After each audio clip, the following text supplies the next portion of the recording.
Halo, saya Suryo Utomo, produser lapangan CNN Indonesia TV. Kebetulan di awal Juni kemarin saya mendaki Gunung Rinjani. Paling tidak dengan waktu yang berdekatan dengan kejadian belakangan ini, saya masih ingatlah seluk-beluk pendakian Gunung Rinjani, termasuk bagaimana jalurnya ya. Pendaki biasa memulai pendakian dari pos resort Sembalun sampai dengan pos 2 Tengengean menggunakan jasa ojek. Dari pos 2 Tengengean sampai dengan Pelawangan Sembalun, pendaki akan menempuh perjalanan lagi sekitar 4-6 jam. Pelawangan Sembalun adalah tempat camp sebelum para pendaki melakukan summit attack atau perjalanan ke puncak Rinjani esok dini hari. Nah, yang menarik adalah medan menuju Pelawangan Sembalun ini. Saya bisa menyatakan bahwa antara pos resort Sembalun sampai Pelawangan Sembalun adalah medan ekstrim pertama. Mengapa demikian? Gunung Rinjani di jalur Sembalun ini adalah gunung yang agak berbeda dengan gunung lainnya di Pulau Jawa karena vegetasinya yang terbuka atau minim, sehingga Anda bisa dengan mudah terpapar sinar matahari. Jika Anda tidak bisa mengantisipasi, Anda bisa saja mengalami namanya dehidrasi, seperti yang pernah saya alami di pendakian Rinjani beberapa tahun lalu. Ketika Anda sudah mengalami dehidrasi, Anda akan sulit untuk makan. Untuk itu, antisipasilah supaya tidak mengalami dehidrasi seperti yang pernah saya alami.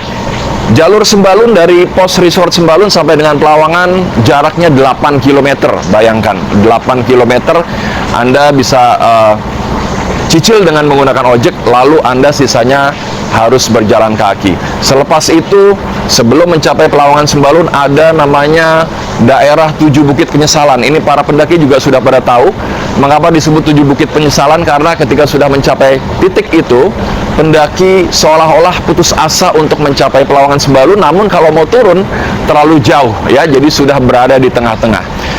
Melewati 7 Bukit Penyesalan, kita tiba di Pelawangan Sembalun, dan inilah tempat camp yang kita gunakan untuk melakukan istirahat sebelum kita melakukan pendakian ke puncak Rinjani esok dini hari. Jalur antara pos resort Sembalun sampai dengan Pelawangan Sembalun terbuka ya. Ini yang menyebabkan dengan mudahnya kita melihat para pendaki di ujung sana yang kita katakanlah anggap itu dekat, ternyata jauh. Inilah yang membuat kita putus asa, sehingga kita di titik ini atau di ruas ini kita diuji secara mental. Selanjutnya di hari kedua, biasanya pendaki akan melakukan summit attack atau perjalanan menuju ke puncak Rinjani pada dini hari. Ada yang memulai pukul 1, ada yang memulai pukul setengah 2 dan pukul 2 pagi. Dari Pelawangan Sembalun, sebelum mencapai Gigir, kita harus menempuh perjalanan ekstrim pertama berupa medan yang berupa pasir. Jadi ketika kita keluar dari tenda, kita masih menjumpai deretan tenda. Lalu ketika masuk ke tenda terakhir, kita nanti dihadapkan kepada tanjakan. Disinilah medan ekstrim pertama dari Pelawangan Sembalun menuju puncak Rinjani, karena sebagian jalurnya sudah terekspos dengan munculnya pasir. Ya, kalau saya menduga itu tadinya jalurnya padat, tetapi karena semakin tergerus oleh langkah pendaki sehingga lapisan atasnya tergerus, sehingga pasirnya terekspos. Dan inilah yang membuat pendaki diuji mentalnya sebelum mencapai Gigir. Tibalah kita saat ini di Gigir. Gigir adalah punggungan menuju puncak Rinjani. Jadi ini Gigir yang merupakan punggungan yang menghadap ke kawah ya. Tadi ada punggungan yang menghadap ke danau atau ke Pelawangan Sembalun. Saat ini kita sudah tiba di Gigir, kita dihadapkan pada jurang yang menghadap ke kawah, ke kaldera, dan jurang yang menghadap ke dataran rendah di Pelawangan Sembalun.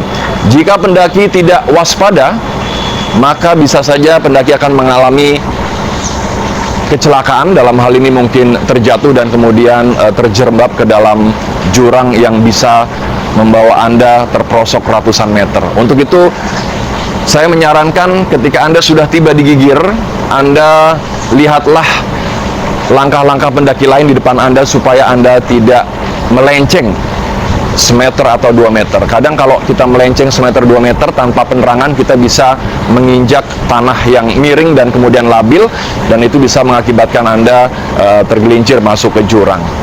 Atau Anda bisa menerapkan buddy system.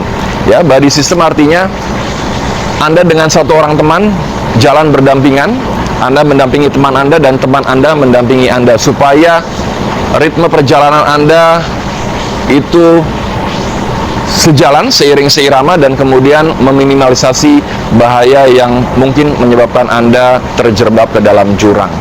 Dari Gigir tersebut menuju Puncak Rinjani masih ada 3,5 km lagi. Ya, dari Gigir atau sebagai puncak bayangan kita akan jalan 3,5 km sampai dengan Puncak Rinjani. Nah, dari Gigir kita akan menuju Puncak Rinjani. Masih ada 3,5 km lagi, dan itu kita disuguhi pertama kali adalah medan yang landai. Medan yang landai ini biasa digunakan oleh pendaki beristirahat, termasuk tidur jika pendaki tersebut merasa istirahatnya kurang pada malam hari. Ada yang tidur, ada yang makan, ada yang minum, dan mungkin ada yang ingin melakukan aktivitas buang air besar, buang air kecil. Nah, disinilah pentingnya buddy system. Jangan sampai ketika kita ingin melakukan aktivitas itu, kita luput dari pandangan mata teman Anda. Selepas dari lahan yang landai, kita nanti akan dihadapkan pada namanya titik awal tanjakan letter I atau letter E. Karena tanjakan itu menyerupai huruf E. Ini tanjakan terakhir sebelum kita mencapai puncak, dan perlu waktu paling tidak 2 jam Anda menempuh jalur tersebut untuk bisa mencapai puncak. Medannya semakin ekstrim, pasirnya semakin halus, dan itu tantangan yang harus Anda lalui untuk bisa mencapai puncak.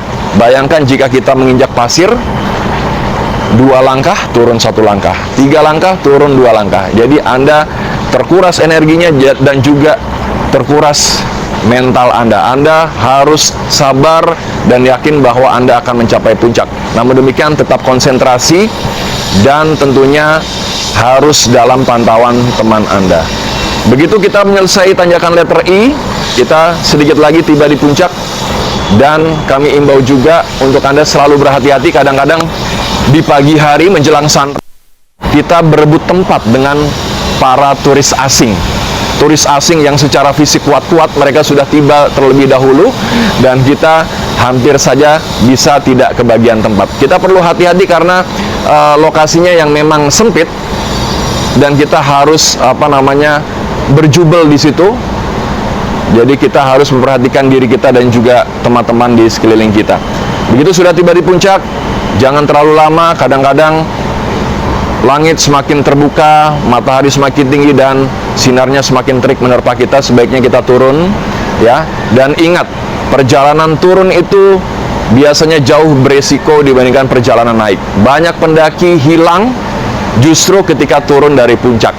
Maka dari itu, sekali lagi, buddy system atau teman pendamping itu penting, sehingga Anda bisa berdiskusi atau bekerja sama dengan teman Anda untuk menentukan titik mana sebagai jalur untuk menuju ke tempat camp.